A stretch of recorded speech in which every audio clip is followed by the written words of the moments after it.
샬롬! 제자들교회 성도님들 한 주간 평안하셨습니까? 환절기라 일교차도 심하고 맑은 날과 흐린 날이 왔다 갔다 해서 건강의 주의가 아주 많이 요구되는 시기입니다. 아무쪼록 육신의 건강도 잘 돌보시고 영혼의 건강도 잘 돌보셔서 늘 평안하시기를 축복합니다.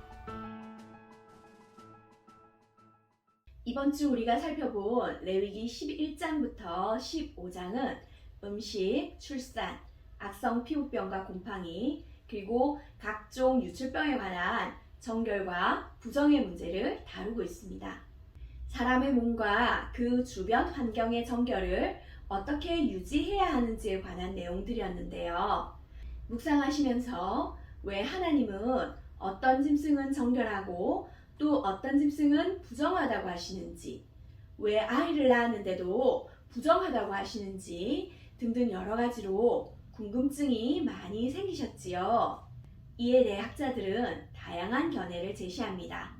특별히 11장에 정결한 짐승과 부정한 짐승을 나눈 기준이 무엇인가에 대해서 보건건강학적으로 제시하신 기준이다 라고 이렇게 말하는 학자들도 있고, 아니다, 이것은 상징적인 기준이다 라고 말하는 학자들도 있습니다. 그 외에도 많은 학자들이 다양한 의견을 제시하고 있는데요. 성경이 명백하게 그 기준을 밝히고 있지 않기 때문입니다.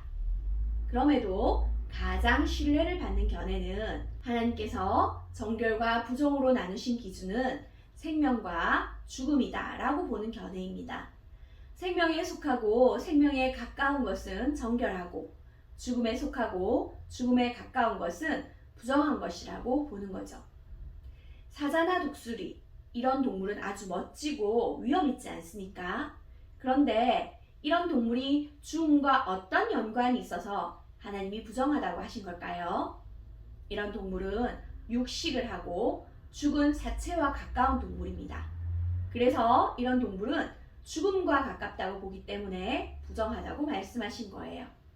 뿐만 아니라 땅에 기는 것들은 죽은 사체가 있는 땅으로부터 오염되었기 때문에 부정하다고 본다는 것이죠. 그러면 생명을 탄생시킨 출산 이후에는 왜 부정하다고 하신 걸까요? 출산은 생명을 탄생시킨 순간이지만 비정상적인 다량의 피가 유출이 되는데요. 출산 자체가 부정한 것이 아니라 출산으로 인해 생긴 과다한 피의 유출이 죽음과 연관되기 때문에 정결례를 하도록 하신 것입니다.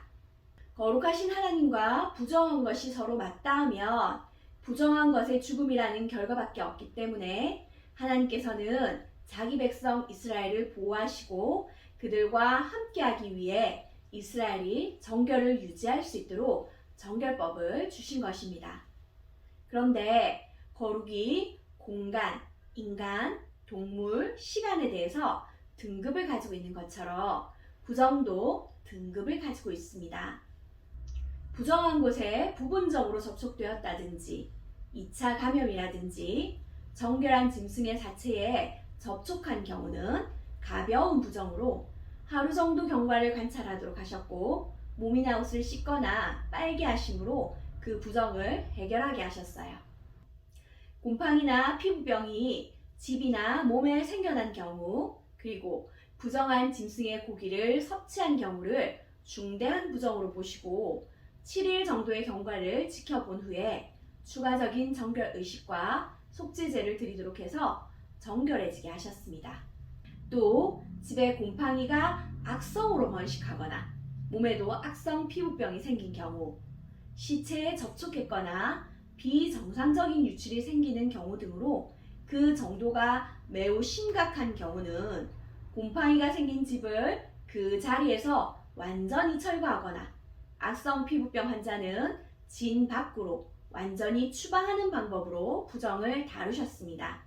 그래서 악성 피부병으로 인해서 진 밖에 추방된 사람들은 다른 사람들과 만날 수 없을 뿐 아니라 다른 사람이 있는 곳에서는 부정하다, 부정하다 이렇게 외치면서 다녀야 했습니다.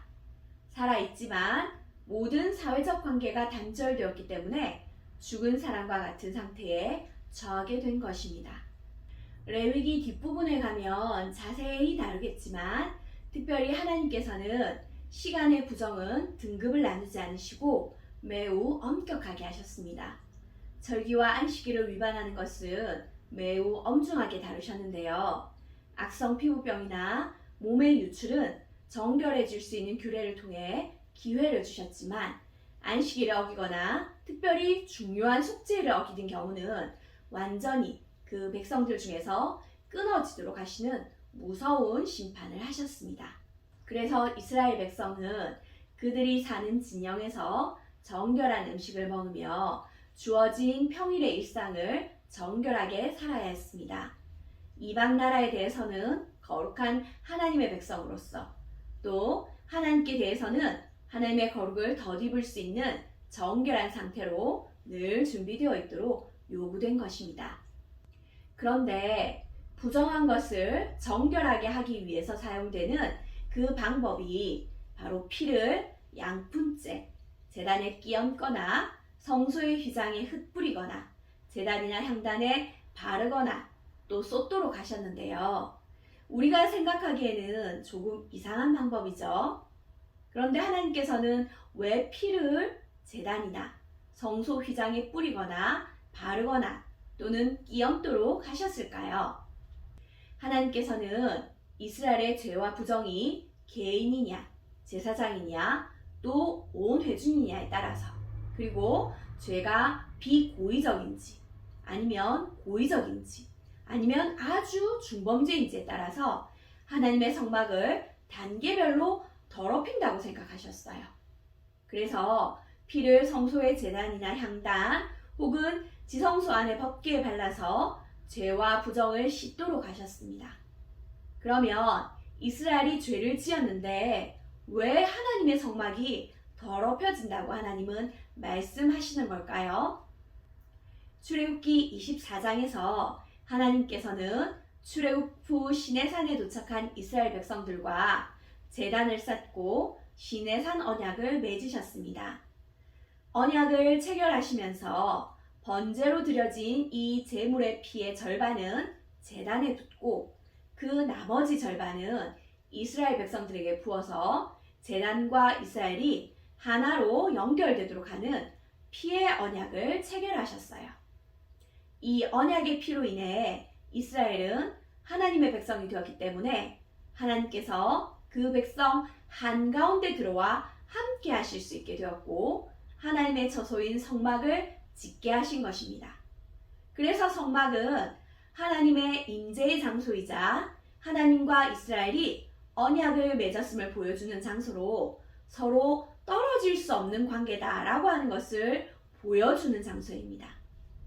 그래서 이스라엘이 죄를 짓거나 부정해지면 이스라엘이 오염될 뿐 아니라 하나님의 제단인 성막이 더러워지게 되었고 하나님께서는 이스라엘이 제사와 정결 예식을 통해 그 피를 제단에 바르거나 뿌리거나 하는 방법으로 죄와 부정을 씻도록 하셨습니다.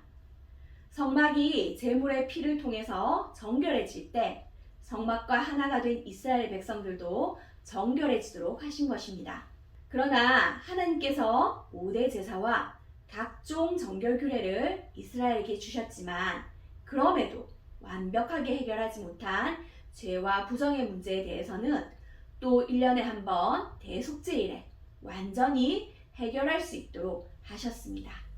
하나님께서는 이스라엘이 죄와 부정으로 더러워지게 되면 거룩하신 하나님께서는 더러운 성막에 거하실 수 없기 때문에 이스라엘을 심판하시거나 아니면 그들을 떠나실 수밖에 없었기 때문입니다. 지금 시대를 사는 우리에게 이 정결 규례는 우리 삶에 연결되기 어려운 규례이지만 이 정결 규례를 통해서 주신 하나님의 뜻은 우리에게 여전히 유효합니다. 하나님은 이스라엘을 구원하시고 이스라엘과 함께 하기 위해 이 규례들을 주셨습니다. 그리고 신약 시대를 사는 우리는 예수 그리스도를 믿음으로 구원받고 우리 안에 그리스도를 모심으로 우리가 하나님이 거하시는 성전이 되었습니다. 우리가 소홀하게 다루는 죄의 문제는 나를 더럽힐 뿐 아니라 하나님의 성막을 더럽히고 하나님의 이름을 욕되게 하는 일이라는 것을 꼭 기억하시면서 일주일의 삶을 돌아보며 모든 더러운 것과 얽매이기 쉬운 죄를 벗어버리는 오늘 하루 되시기를 소원합니다. 함께 기도하시겠습니다. 거룩하신 하나님 아버지, 죄의 노래로 살았던 우리를 거룩한 하나님의 백성 삼으시고 하나님을 닮은 자로 만들어 가시는 그 하나님의 은혜에 감사합니다. 죄와 허물에 대한 부주의함이 나를 더럽힐 뿐 아니라 하나님의 이름을 욕되게 하는 일이라는 것을 다시 일깨워 주셔서 감사합니다. 주님, 우리를 구원하기 위해 흘리신 그 예수 그리스도의 그 정결한 피로 우리의 죄와 허물을 깨끗게 씻어 주시옵소서. 정결하고 깨끗한 심령으로 하나님께 예배 드릴 수 있도록 준비하는 그런 오늘이 될 수 있도록 도와주시옵소서. 그래서 우리 교회 공동체가 함께 정결한 마음으로 예배 드릴 때 우리의 예배를 받으시고 거룩하신 하나님의 은혜를 더 깊이 누리는 복된 주일이 되게 해주시옵소서. 그렇게 하실 그 주님을 기대하며 감사하며 예수님 이름으로 기도드리옵나이다. 아멘.